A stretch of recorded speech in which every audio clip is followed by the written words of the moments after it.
Amigos, estamos de volta no segundo bloco do programa Encontros com a Vida, hoje falando sobre o meu novo livro, Qualidade de Vida e Autoconhecimento, publicado pela editora Chico Xavier. Quem desejar a obra, basta enviar-nos um e-mail, clubedolivroplenitude@yahoo.com.br. O e-mail ficará na tela aí permanentemente para que vocês possam contatar-nos. Esse livro tem duas propostas, a proposta do autoconhecimento, do autopercebimento e a proposta do autoamor, como falamos no primeiro bloco. E, na medida em que nós vamos nos conhecendo, nós precisamos desconstruir alguns mitos. Um dos mitos é o encontro com a felicidade. As pessoas estão aguardando um belo dia e encontrarem a felicidade. Quando se casarem, quando terminarem a faculdade, quando tiverem filhos, etc. Mas a felicidade não é um encontro. Dia tal encontrei tal coisa, consegui tal coisa e fiquei feliz. A felicidade é um processo de construção interior. E também não basta ficar só pensando positivamente. É preciso viver positivamente. A lei de atração, tão divulgada nos últimos tempos, como uma lei poderosíssima, ela existe. Mas não é simplesmente ficarmos pensando, eu vou ganhar tanto, eu vou fazer tal coisa, vou vender muito bem tal produto, vou ficar rico, vou ter saúde plena, e ficar fixando mentalmente. Isso é apenas um exercício mental. Na verdade, a lei de atração se fundamenta numa vivência profunda dos valores da alma. Jesus disse isso há 2000 anos. Buscai primeiramente o reino de Deus e sua justiça, e todas as demais coisas vos serão acrescentadas. Então, quando nós edificamos no mundo interno os valores espirituais superiores, o mundo de fora vai se organizando. O Dr. Daniel Goleman, autor de um extraordinário livro, psicólogo norte-americano, livro Inteligência Emocional, ele coloca como eixo de uma qualidade de vida o autoconhecimento. Quem se percebe, vence a si mesmo. Quem domina o outro é forte. Quem tem autodomínio é poderoso. Equilibra as emoções, gerencia os pensamentos, não fica à mercê das outras pessoas, de opiniões alheias, ouve as críticas com serenidade. Se elas forem positivas, que bom, os críticos estarão sendo nossos professores. Se elas forem destrutivas, analisemos, perdoemos. Então é preciso estar no comando da vida e não ficar à mercê dos problemas. A pessoa que perde a paz. Então, como citamos Emmanuel, Deus não faz sintonia com o desespero. Precisamos aprender esse autodomínio, esse autocontrole. Na verdade, treinar a nós mesmos. E toda vez que vier um problema, observá-lo de cima. Há um filme extraordinário chamado Sociedade dos Poetas Mortos. Um livro antigo.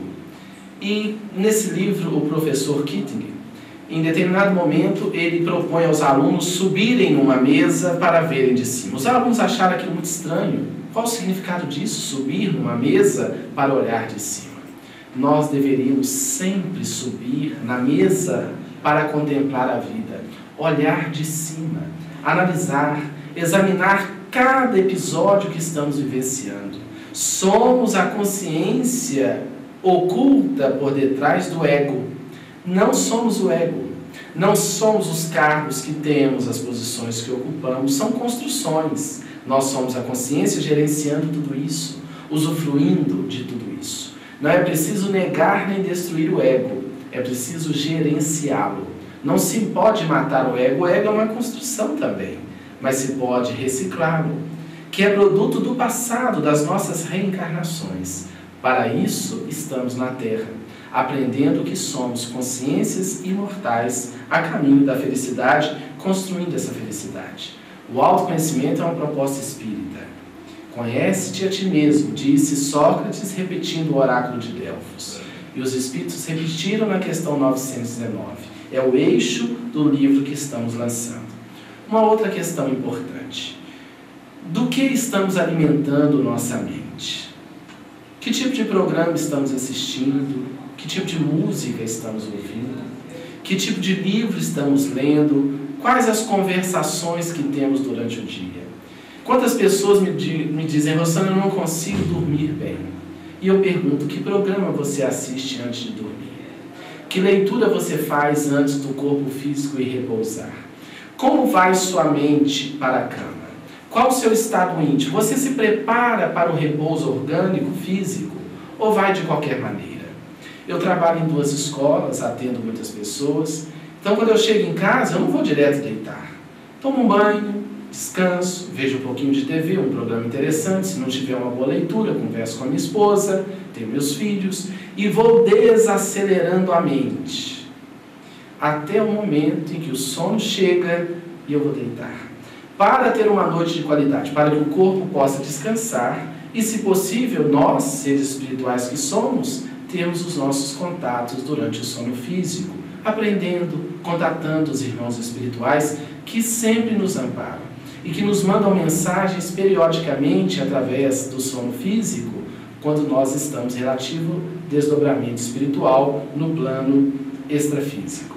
Então, nossa mente, como temos alimentado essa mente? Nós precisamos gerenciá-la e precisamos trazer bons alimentos para a nossa alma. Um outro elemento.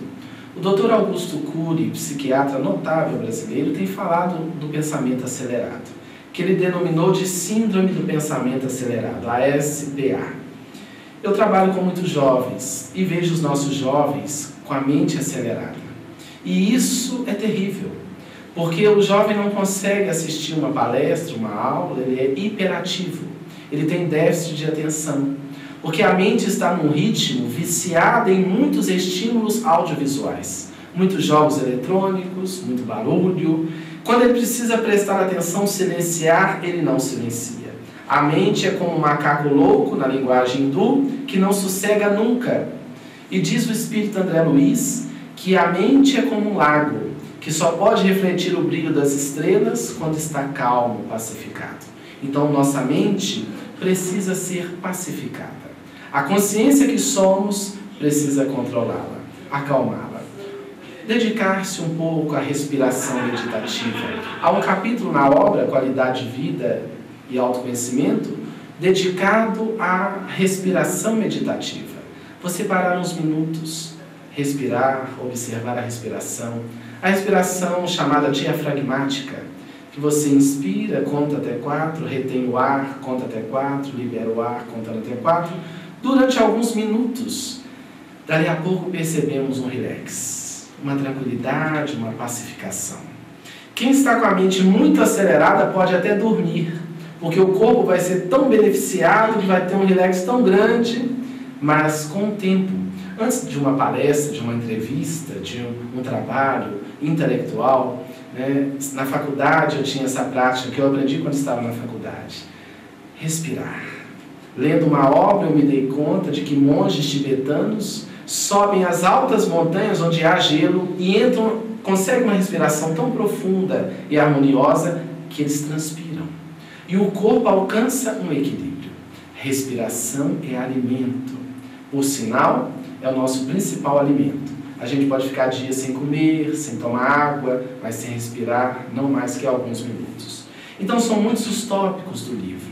Um outro tópico fala sobre poderes da palavra. Um livro que eu li e foi um divisor de águas na minha vida, chamado Horizontes da Fala, do espírito miramês pelo médium João Nunes Maia, já desencarnado, o querido médium. E ao ler esse livro, eu tive vontade de fazer um grande silêncio, para meditar sobre o poder daquilo que falamos. Uma palavra, diz a Bíblia, tem o poder de dar a vida e tem o poder de dar a morte.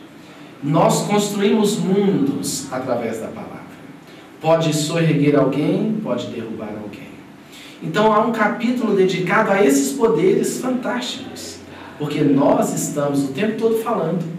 A palavra é a principal ponte entre os corações humanos. Como cuidar desse instrumento, dessa ferramenta de trabalho? Como falar? O que falar? Nós cuidamos de tanta coisa, às vezes não cuidamos da palavra. Então, um dos tópicos é sobre esse poder. Nós podemos ajudar muitas pessoas. Há pessoas que começam a conversar conosco e nos pacificam. Assim como massagens através das mãos geram um relaxamento do corpo físico, a boa palavra gera um relaxamento, um bem-estar da alma. Então nós precisamos aprender a falar, não apenas erudição, estou dizendo aquilo que se fala. Os discípulos do Cristo, no seu tempo, quando ele esteve encarnado, eram reconhecidos pela forma de falar. Certamente emoldurada de paz, de harmonia, de força, de lucidez e de bom senso. E, finalmente, para o programa de hoje, o alto amor. Como nós precisamos nos amar, meus irmãos. As religiões nos falam muito de amar a Deus e amar o próximo. Mas o mandamento maior fala amar a Deus sobre todas as coisas e o próximo como a si mesmo. Na verdade, se não nos amarmos, não vamos amar a ninguém, nem o próximo, nem a Deus. O alto amor é ferramenta fundamental, a autoestima.